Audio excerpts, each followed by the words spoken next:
Sekelompok orang yang sedang memancing di tepi sungai kaget saat kail milik seorang di antara mereka tersangkut sebuah benda di dalam sungai.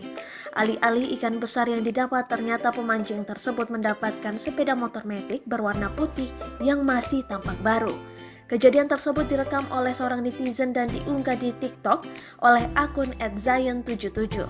Video tersebut kemudian viral dan telah mengumpulkan lebih dari 11.000 yang suka dan 285.000 komentar.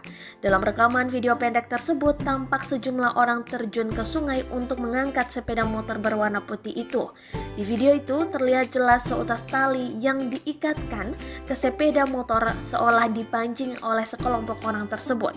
Dengan tenaga yang dimiliki, mereka mencoba menarik sepeda motor tersebut ke atas tebing yang tinggi sembari diiringi gelak tawa dari para pemancing lain di lokasi tersebut. Mancing oleh motor atau mancing dapat motor, kata seorang yang merekam video itu. Video itu pun mendapat berbagai reaksi dari warganet. Banyak yang berspekulasi bagaimana bisa motor tersebut berada di sungai.